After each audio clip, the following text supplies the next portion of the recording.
Assalamualaikum warahmatullahi wabarakatuh. Kami dari kelompok 8 K1S1 Akuntansi dari konsentrasi keuangan yang beranggotakan Restuar Garinjani dengan NPM 003, lalu ada Aileen Okta Azalia dengan NPM 005, lalu ada Rohmatun dengan NPM 029. Pada mata kuliah Tata Kelola Perusahaan akan menjelaskan terkait kajian Sarbanes-Oxley Act atau SOX. Permasalahan yang akan dikaji pada materi Sarbanes-Oxley Act ini ada dua. Yang pertama adalah apa saja kasus-kasus yang melatar belakangi terbitnya Sarbanes-Oxley Act. Lalu yang kedua adalah bagaimana dampak ratifikasi Sarbanes-Oxley Act pada praktik akuntansi dan tata kelola perusahaan. Tujuan dilakukannya kajian Sarbanes-Oxley Act ini yaitu yang pertama, untuk mengetahui kasus-kasus yang melatar belakangi terbitnya Sarbanes-Oxley Act. Lalu yang kedua, untuk mengetahui dampak ratifikasi Sarbanes-Oxley Act pada praktik akuntansi dan tata kelola perusahaan. Memasuki bahan kajian yang pertama yaitu terkait kasus yang melatar belakangi terbitnya Sarbanes-Oxley Act. Ada 4 kasus yang akan dibahas, yaitu yang pertama adalah kasus Enron, yang kedua adalah kasus WorldCom, lalu yang ketiga adalah kasus Adelphia, lalu yang terakhir adalah kasus Tyco International. Nah, yang pertama yang akan dibahas adalah terkait kasus Enron. Nah, Enron ini merupakan sebuah perusahaan perdagangan energi yang berbasis di Houston, Texas. Enron ini dibentuk pada tahun 1985 sebagai bentuk penggabungan antara dua perusahaan gas, yaitu Houston Natural Gas dan Internord. Nah, di bawah ini adalah tokoh-tokoh yang berhubungan langsung dengan kasus-kasus yang ada di Enron. Yang pertama adalah Kenneth L. Lay, yaitu penemu dan CEO dari Enron. Lalu yang kedua ada Jeffrey K. Skilling, yaitu pemimpin dan COO dari Enron. Lalu yang ketiga ada Andrew Fastow, yaitu CFO Enron. Lalu yang keempat ada Richard A. Cauzy, yaitu CIO dari Enron. Lalu yang kelima adalah Sharon Watkins, yaitu sang whistleblower. Lalu yang keenam ada David Danson, yaitu akuntan dari Arthur Andersen. Nah, memasuki kronologi skandal Enron. Perlu diingat bahwa perusahaan Enron ini menggunakan metode nilai pasar atas kontrak, sehingga yang dilaporkan adalah aset berdasarkan nilai pasar. Awal permasalahannya yaitu saat Enron akan memasuki banyak pasar perdagangan, dia memerlukan sejumlah uang untuk membiayai infrastruktur, transportasi, gudang, dan pengiriman komoditas. Tetapi jika Enron mengambil sejumlah utang yang besar, kemungkinan akan membuat pembeli, penjual menjadi ragu untuk bekerja sama. Selain itu, tingginya hutang juga dapat mengakibatkan penurunan investasi serta memicu bank untuk menarik dananya. Nah, untuk mengatasi permasalahan kekurangan dana itu, Enron mencoba mencari pinjaman tanpa melaporkannya dalam laporan keuangan.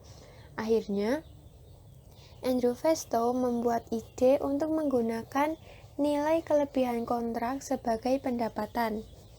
Terjalin kerjasama antara Andrew dan juga KAP Arthur Andersen dalam menyiapkan serial limited partnership yang disebut dengan Special Purpose Entities atau entitas dengan tujuan khusus.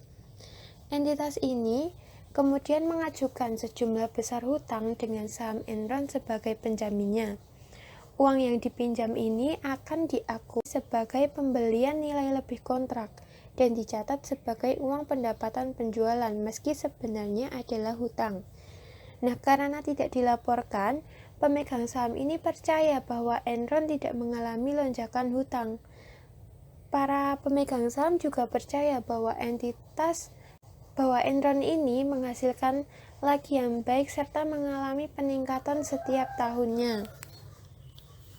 Akhirnya, Sharon Watkins ini menyadari bahwa terjadi hal-hal tersebut di perusahaan. Akhirnya dia menemui Kenneth Lay dan bagian hukum, tetapi keduanya justru mengumumkan pada pekerja dan investor bahwa pertumbuhan Enron di masa mendatang ini baik dan menganjurkan mereka untuk terus menanamkan saham. Sharon Watkins ini juga menghubungi pihak Arthur Andersen untuk mendiskusikan permasalahan tersebut dengan kepala auditor, akan tetapi tidak diindahkan oleh pihak KAP. Setelah saham Enron terus merosot, laba menurun dan juga nilai ekuitas pemegang saham berkurang, akhirnya dilakukan investigasi oleh Komisi Sekuritas. Dari kasus ini dapat diketahui bahwa para pelaku di pasar modal kehilangan sekitar 32 miliar US dollar. Di sini terdapat pertanyaan, kenapa kok pemegang saham bisa percaya kalau Enron baik-baik saja? Hal ini karena itu didukung dengan pernyataan dari pihak KAP Arthur Andersen bahwa laporan keuangan dari Enron ini sudah akurat. Hal itu yang membuat tidak timbul pertanyaan dari pihak saham. Nah, dari kronologi tersebut dapat disimpulkan bahwa kasus yang terjadi di perusahaan Enron ini yaitu adalah manipulasi laporan keuangan, adanya kolusi dengan auditor independen, lalu adanya fraud dan pencucian uang. Kasus perusahaan kedua yang melatar belakangi timbulnya Sarbanes-Oxley Act yaitu kasus WorldCom, di mana perusahaan WorldCom merupakan perusahaan komunikasi kedua terbesar di Amerika Serikat. Perusahaan WorldCom merupakan merger dari perusahaan Long Distance Discount Service Incorporated atau LDDS dengan Advantage Companies Incorporated. Pihak-pihak yang terlibat dalam kasus perusahaan WorldCom yaitu yang pertama Bernard Evers sebagai CEO WorldCom, yang kedua Scott Sullivan sebagai CFO WorldCom, yang ketiga David Myers sebagai auditor senior, dan yang keempat KAP Arthur Andersen sebagai auditor eksternal. Masalah-masalah yang terjadi pada perusahaan WorldCom yaitu yang pertama manipulasi laporan keuangan, kedua pemalsuan pendapatan, dan yang ketiga fraud. Pada awal tahun 2000, perusahaan WorldCom mengalami kemerosotan, penurunan pendapatan, penumpukan utang, dan penurunan nilai saham yang terjadi secara terus-menerus. Sebagai upaya untuk mengatasi masalah tersebut, Bernard Evers, Scott Sullivan, dan David Myers memutuskan untuk mengubah laporan keuangan dengan membukukan line cost sebagai pemasukan dan meningkatkan pendapatan dengan entry akun palsu. Kemudian pihak auditor internal yang mencurigai adanya hal yang tidak beres pada laporan keuangan membentuk tim kecil untuk melakukan investigasi audit secara sembunyi-sembunyi. Setelah mendapatkan hasil, disampaikan kepada pihak komite audit dan diadakan rapat komite audit Dewan Direksi. Hasil dari rapat tersebut, Myers pun mengundurkan diri dan Sullivan dipecat. Pengungkapan keadaan keuangan perusahaan ke muka umum membuat dunia mengetahui jika terdapat tindakan pemalsuan pendapatan. Akhirnya, perusahaan WorldCom dinyatakan mengalami pailit. Kasus perusahaan ketiga yang melatar belakangi terjadinya Sarbanes-Oxley Act yaitu kasus perusahaan Adelphia, di mana perusahaan Adelphia merupakan perusahaan terbesar di Amerika Serikat yang bergerak di bidang TV kabel. Perusahaan Adelphia resmi didirikan pada tahun 1972 di Pennsylvania, tepatnya di kota Connersport, oleh John Rigas.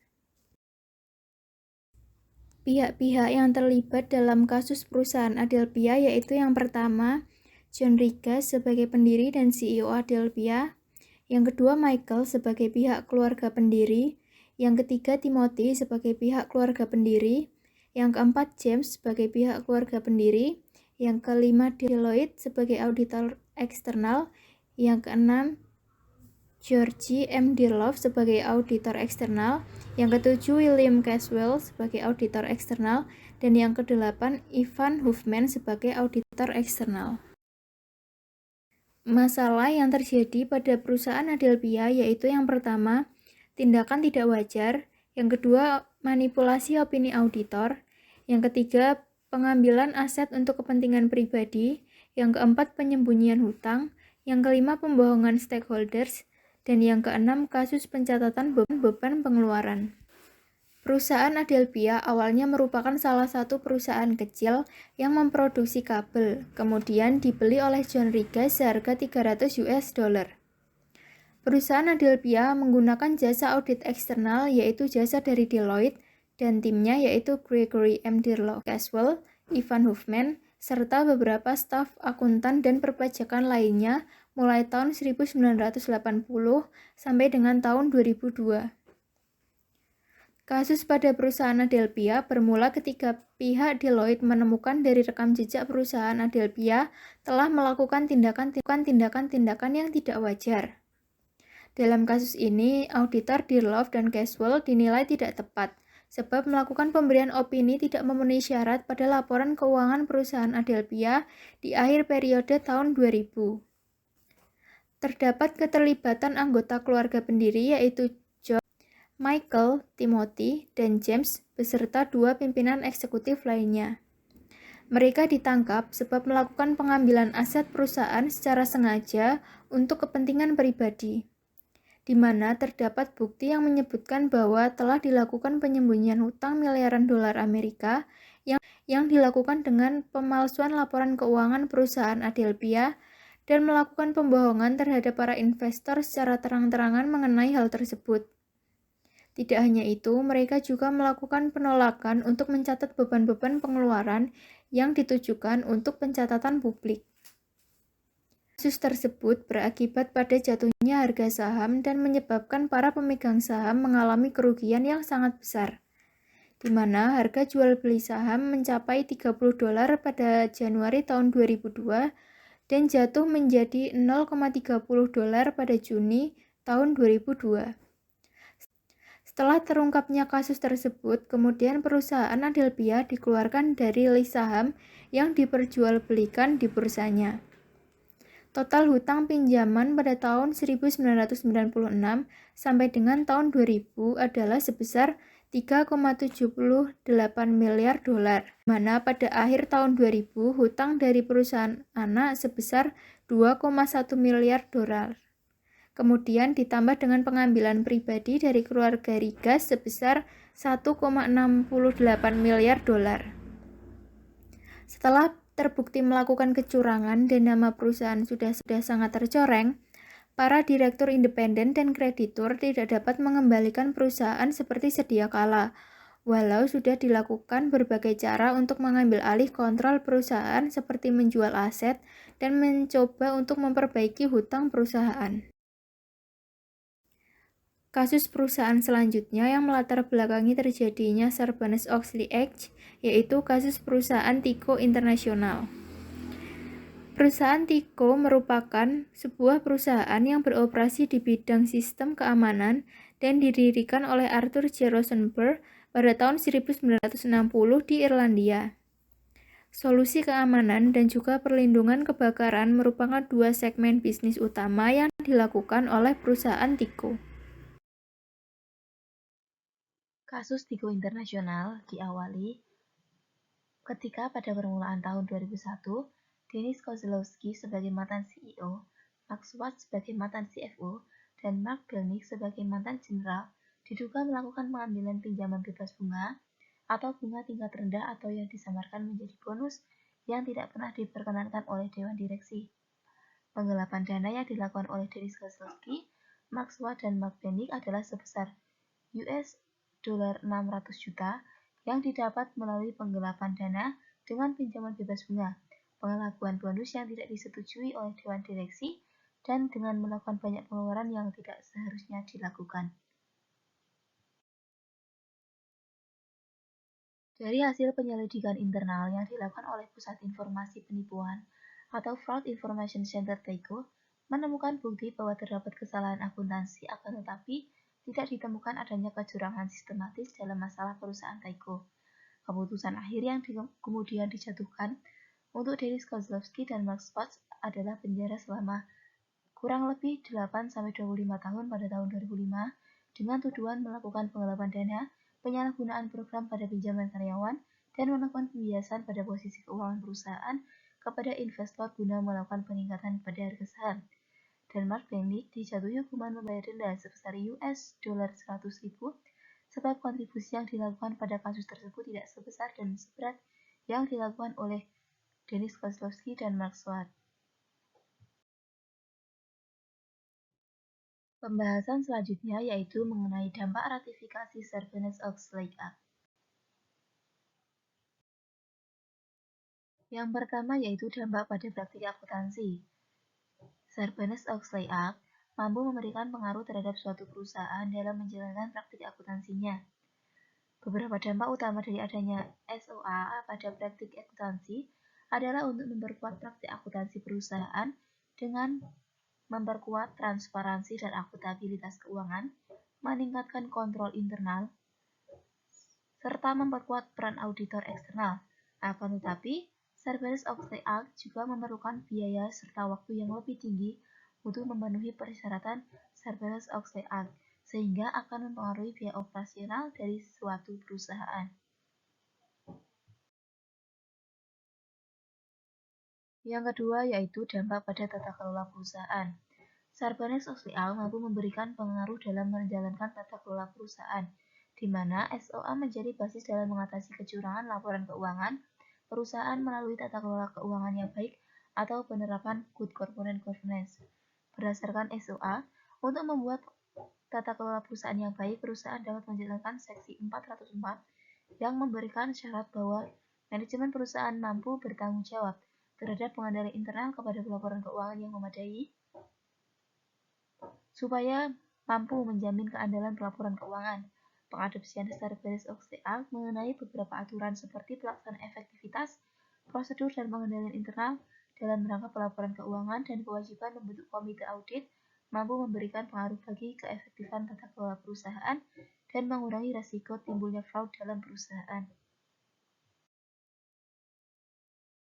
Berdasarkan pembahasan yang telah dibahas sebelumnya, dapat penulis simpulkan bahwa skandal-skandal akuntansi telah menyebabkan kerugian yang sangat besar bagi investor dan meruntuhkan kepercayaan masyarakat terhadap pasar saham nasional.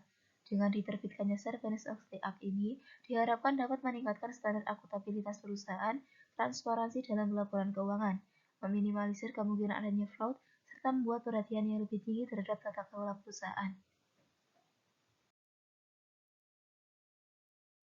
Penulis juga memberikan saran supaya perusahaan dapat menerapkan Sarbanes-Oxley Act dalam praktik akuntansi dan tata kelola perusahaannya, karena dengan adanya Sarbanes-Oxley Act ini akan memberikan dampak yang positif terhadap kualitas laporan keuangan yang dihasilkan perusahaan.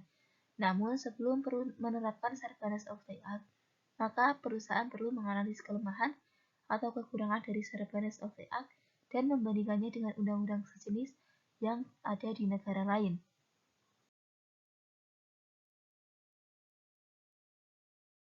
Demikian pembahasan kajian Sarbanes-Oxley Act dari kelompok kami. Mohon maaf apabila terdapat banyak kesalahan dalam kami menjelaskan. Terima kasih atas partisipasinya. Kami akhiri. Wassalamualaikum warahmatullahi wabarakatuh.